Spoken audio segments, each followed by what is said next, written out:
Hola a todos y todas, ¿cómo están? Vamos a seguir avanzando. Vamos a hablar hoy de lo que es una asamblea constituyente, que fue lo que tuvo que ser utilizado para la reforma de 1994 y toda reforma de la Constitución. Como habíamos visto, la Constitución Nacional es la ley suprema, ¿sí? Al ser la ley suprema, no puede ser modificada como una ley común. Tiene otro mecanismo. Nuestra Constitución es justamente una Constitución rígida porque necesita un procedimiento distinto para ser modificada. Es decir, que para esto hace falta que el Congreso de la Nación sancione una ley en la cual se exprese que es necesaria la reforma de la Constitución. Como habíamos visto, la Constitución puede ser reformada en su todo o en partes. Nuestra Constitución del 94 fue modificada en determinados artículos. Entonces, para llevar adelante esa reforma, tuvo que ser necesario que el Congreso de la Nación Argentina sancionara una ley en el cual estipulara que era necesaria esa reforma y por medio de esa ley, después de eso, se iba a realizar una asamblea constituyente para llevar adelante la reforma constitucional. Habíamos hablado también de la reforma, dijimos que había sido en 1994, bajo la presidencia de Carlos Menem, que este tenía solamente un objetivo a cumplir con esta reforma, que era justamente poder ser candidato nuevamente en las elecciones que se aproximaban en el 95.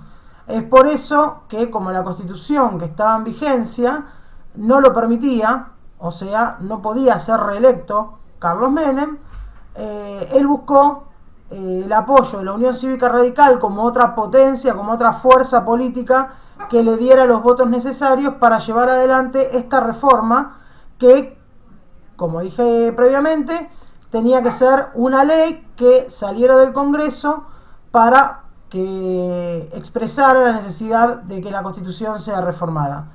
En esta Constitución del 94 hubo muchas reformas, muchos artículos reformados, pero el que más hincapié, vuelvo a repetir, más hincapié hacía Menem era el del artículo que habla del presidente, en el cual se pudiera postular nuevamente él como candidato en las elecciones del 95. Se incorporan otros artículos, se incorpora el artículo que habla sobre un ambiente sano, se incorpora también el artículo que habla sobre la defensa del consumidor, se incorpora también, que esto es una de las cosas más importantes quizás de toda esta reforma, se incorpora el artículo 75, inciso 22, en el cual se toma a la Constitución y a los tratados internacionales sobre derechos humanos como ley suprema del Estado. Es decir, la Constitución está siempre por encima de las otras leyes porque es la ley madre. Y van a incorporarse en el artículo 75 los tratados internacionales sobre derechos humanos. Estos dos van a realizar o van a conformar un bloque constitucional. Este bloque constitucional va a tener jerarquía superior a las leyes. O sea que la Constitución Nacional y los tratados internacionales sobre derechos humanos van a ser, hoy por hoy, nuestra ley suprema. ¿Cómo se lleva adelante esta asamblea constituyente? Bueno, el procedimiento va a ser que los partidos políticos van a tener que hacer postulaciones de sus candidatos, ¿sí? Supongamos, un ejemplo sin valor, ¿no? Vamos a nombrar gente que que nosotros conozcamos, que sirva como ejemplo para que ustedes lo ubiquen. Por ejemplo, podemos decir que se va a reformar la Constitución en el 2022 y que una de las encargadas, representante del partido, supongamos del PRO, para hacer esa reforma va a ser Patricia Bullrich. Y que una representante o un representante del Frente de Todos puede ser Máximo Kirchner. Entonces va a ser a través del pueblo la elección de alguno de estas dos personas que van a ir a ser los encargados de modificar la Constitución. obviamente van a tener una lista importante de constituyentes, así se lo llaman a los encargados de modificar nuestra ley suprema, y el que más votos tenga, a través del voto nuestro, van a ser los encargados. Quiere decir que un domingo X nosotros vamos a tener que ir, como cualquier elección, para cualquier candidatura que se postulen, sean diputados, senadores, presidente, para cualquier elección nos van a convocar al pueblo a que nosotros vayamos a elegir a nuestros constituyentes. Y es así como nosotros tenemos que ir a emitir nuestro voto y vamos a tener que elegir en función de de nuestras simpatías políticas. Iremos a votar a Patricia Bullrich con toda la lista de ella, o a la lista de Máximo Kirchner.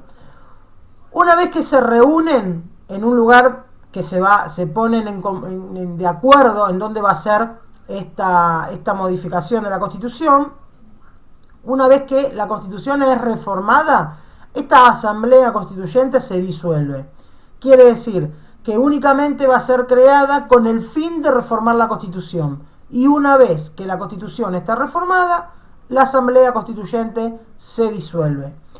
Yo ahora les voy a subir rápidamente, esto es una explicación de qué es una Asamblea Constituyente y obviamente cuáles son los mecanismos, ¿sí?, para modificar la Constitución. Dijimos que no es una ley común, por ende no puede ser modificada por una ley del Congreso, ¿sí?, o tampoco puede ser modificada de ningún otro mecanismo que no sea a través de una Asamblea Constituyente. El primer paso, o el paso previo para esta reforma, es necesario que el Congreso de la Nación sancione una ley en la cual establezca que es necesaria la reforma. Seguido esto, ley sancionada por el Congreso, obviamente ratificada por el presidente de la Nación, se pasa a la elección de los constituyentes, los cuales nosotros, por medio del voto, tenemos que ir a elegirlos. Se crea el lugar en donde va a ser reformada la Constitución, se llama a todos los constituyentes elegidos por el voto popular, se reforma la Constitución y una vez con el texto nuevo de nuestra ley suprema, la Asamblea Constituyente queda disuelta. Como les dije, les voy a subir un texto más allá de este video explicativo. Van a leer un texto y en función de eso van a contestar unas preguntas referidas al tema. Cualquier duda, tienen el canal de comunicación que saben, me ubican o lo publican en el grupo o por privado, y cualquier duda que surja con respecto a este tema me lo consultan. Así que bueno, nos veremos en el próximo video o en la próxima clase avanzando con los temas. Les dejo un abrazo a todos y todas y que tengan linda semana.